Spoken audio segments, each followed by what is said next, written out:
Bismillahirrahmanirrahim. Assalamualaikum warahmatullahi wabarakatuh. Allahu Akbar, Allahu Akbar, Allahu Akbar, Allahu Akbar, Allahu Akbar, Allahu Akbar, Allahu Akbar, Allahu Akbar, Allahu Akbar, walillahil hamd. Alhamdulillahilladzi ja'ala hadzal yawma idan lil muslimin. Wa amarana bis salati wal udhiyati fi hadzal yaumi. Wassalatu wassalamu ala asyrafil anbiya'i wal mursalin sayyidina wa maulana Muhammadin wa ala alihi wa sahbihi ajma'in, amma ba'd. Para pendengar, para pencinta ilmu yang dirahmati Allah Subhanahu wa taala. Pada hari ini, hari raya Idul Adha yang jatuh pada hari Jumat, tanggal 31 Juli 2020. Saya akan menyampaikan sebuah tausiah yang berkaitan dengan keutamaan berkurban. Tausiah ini disampaikan sebagai sarapan pagi kita pada hari ini. Para pencinta ilmu yang dirahmati Allah Subhanahu wa taala. Hari raya Idul Adha yang juga disebut hari raya kurban mengingatkan kita kepada Nabi Ibrahim alaihissalam bersama putranya Ismail. Ismail adalah putra tunggal Nabi Ibrahim yang telah bertahun-tahun telah dirindukan kehadirannya oleh pasangan Nabi Ibrahim dengan Siti Hajar. Sebagai putra tunggal, Ismail sangat disayangi oleh kedua orang tuanya. Dalam suasana yang saling kasih dan sayang, turunlah perintah dari Allah Subhanahu wa taala kepada sang ayah, yaitu Nabi Ibrahim, untuk melakukan kurban dengan menyembelih anak kandungnya sendiri, Ismail. Nabi Ibrahim alaihissalam dengan penuh ketaatan dan penuh kepatuhan bersedia melaksanakan perintah itu. Dan ketika diceritakan oleh Ibrahim kepada Ismail tentang adanya perintah untuk menyembelihnya itu, Nabi Ismail tidak gentar terhadap perintah itu dan menjawab, "Aku rela menerima perintah itu dan engkau akan melihatku salah satu di antara orang yang sabar." Tidak ada kesabaran yang dimiliki oleh manusia di dunia ini barangkali kecuali kesabaran yang ditunjukkan oleh Ismail alaihissalam ketika hendak dikurbankan oleh ayahnya Ibrahim. Keduanya dengan jelas telah sama-sama menunjukkan sikap ingin berkurban yang luar biasa. Kesediaan Nabi Ibrahim untuk melaksanakan perintah itu dan kerelaan Ismail untuk menerima dan menjalani perintah itu merupakan perwujudan dari kepatuhan mereka berdua yang tiada taranya untuk memenuhi dan melaksanakan perintah Allah Subhanahu wa taala.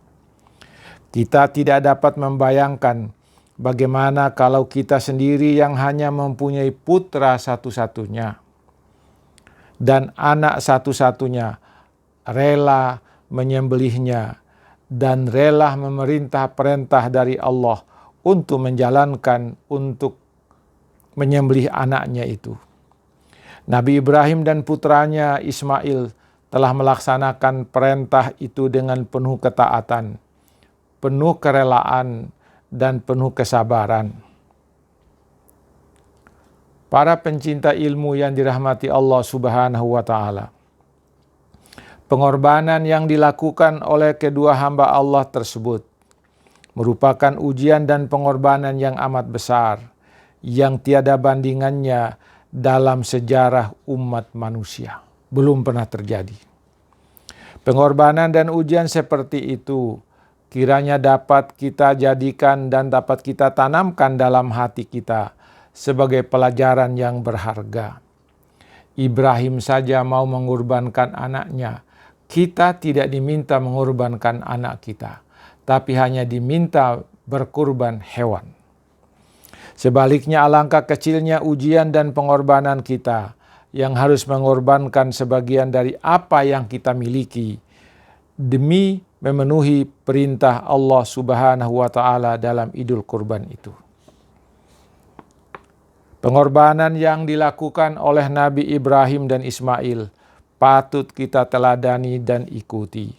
Dengan kemampuan yang ada, kita bersedia mematuhi dan menaati perintah Allah dengan mengorbankan sebagian dari harta yang kita miliki dalam bentuk hewan yang kita miliki, mengorbankan apa yang kita pandang sesuai dengan perintah Allah dan tuntunan Allah Subhanahu wa Ta'ala. Pada hari Raya Idul Adha, diperintahkan kepada mereka yang mampu untuk menunjukkan kesediaan berkurban dengan penyembelihan seekor hewan ternak. Para pencinta ilmu yang dirahmati Allah Subhanahu wa Ta'ala,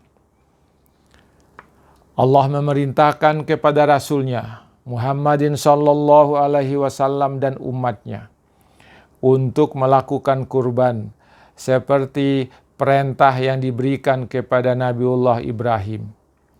Bedanya, kepada Nabiullah Ibrahim diperintahkan untuk menyembelih anaknya sendiri, tetapi untuk umat Nabi Muhammad diperintahkan untuk menyembelih hewan. Perintah Allah ini tertuang dalam surat Al-Kautsar ayat 1 sampai ayat 2. Inna a'tainakal kautsar, kata Allah, wahai Muhammad, sesungguhnya kami telah banyak memberikan nikmat kepada kalian, kepada engkau ya Muhammad. Fasalli, laksanakanlah salat Idul Adha. Wanhar, berkurbanlah. Inilah perintah yang ditujukan kepada Nabiullah Muhammad sallallahu alaihi wasallam dan umatnya untuk berkurban pada hari raya Idul Adha ini. Di dalam hadis Rasulullah sallallahu alaihi wasallam disebutkan dari Aisyah, sesungguhnya Rasulullah sallallahu alaihi wasallam telah bersabda, tidak ada amalan yang dilakukan oleh Ibnu Adam pada hari nahar, hari kurban seperti ini, yang paling disukai oleh Allah kecuali menumpahkan darah, menyembelih hewan kurban. Inilah amal yang paling disukai Allah pada hari-hari seperti ini. Sesungguhnya, kata Rasulullah, hewan yang dikurbankan itu akan datang di hari kiamat nanti bersama tanduknya, bersama kukunya, dan bersama bulunya. Sesungguhnya darah yang ditumpahkan dari hewan itu telah ditempatkan oleh Allah di tempat yang khusus sebelum dia jatuh ke tempat tertumpahnya darah itu. Oleh karena itu, kata Rasulullah, doronglah diri kalian untuk suka berkurban. Para pemirsa, para penonton dan pencinta ilmu yang dirahmati Allah Subhanahu wa Ta'ala, penyembelihan terhadap hewan kurban itu yang mengalirkan darah dan menghasilkan daging akan dibagikan kepada yang berhak. Patut kiranya dicatat bahwa yang dinilai oleh Allah itu bukan dagingnya, bukan pula darahnya, tetapi yang dinilai oleh Allah adalah ketulusan hati kita dalam berkurban. Inilah yang dikatakan oleh Allah di dalam surat Al-Hajj ayat 37. Tidak akan sampai kepada Allah daging dan darah korban yang kalian berikan, yang kalian serahkan itu. Yang sampai kepada Allah adalah ketakwaanmu, ketulusanmu melakukan kurban itu. Para pendengar, pencinta ilmu yang dirahmati Allah Subhanahu wa Ta'ala, kesucian jiwa dan keikhlasan hati dalam melaksanakan kurban merupakan satu unsur yang sangat urgen yang harus mendapat perhatian kita. Hal ini merupakan landasan dalam melaksanakan segala perbuatan dan amal ibadah kita. Pernyataan Allah di dalam ayat di atas menunjukkan bahwa pengorbanan yang ditampilkan tidak dilihat dari segi materinya, tidak dilihat dari kuantitasnya, tidak dilihat dari lahiriahnya, tetapi yang dilihat adalah keikhlasan dan niat yang tulus untuk berkurban.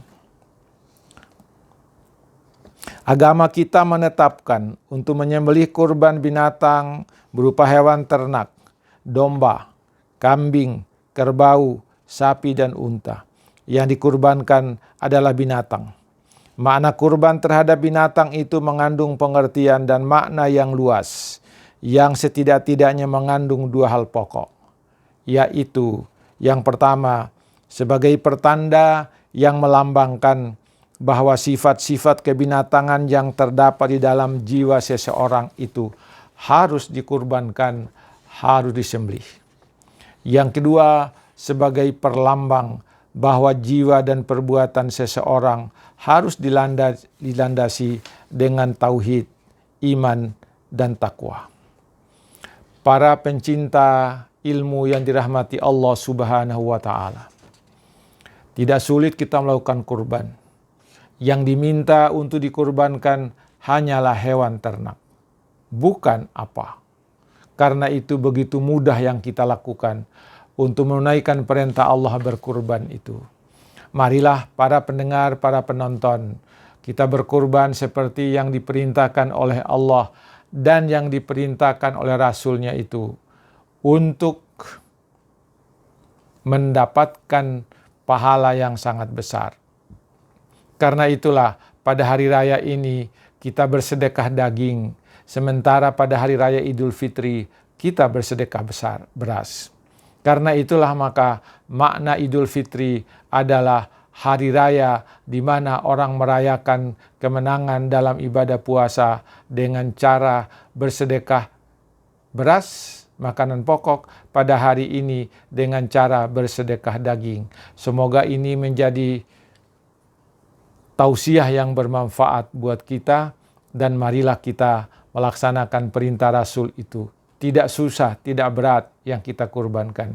Semoga ini menjadi sarapan pagi kita pada hari ini. Semoga bermanfaat bagi kita semua. Lebih dan kurangnya mohon dimaafkan. Assalamualaikum warahmatullahi wabarakatuh.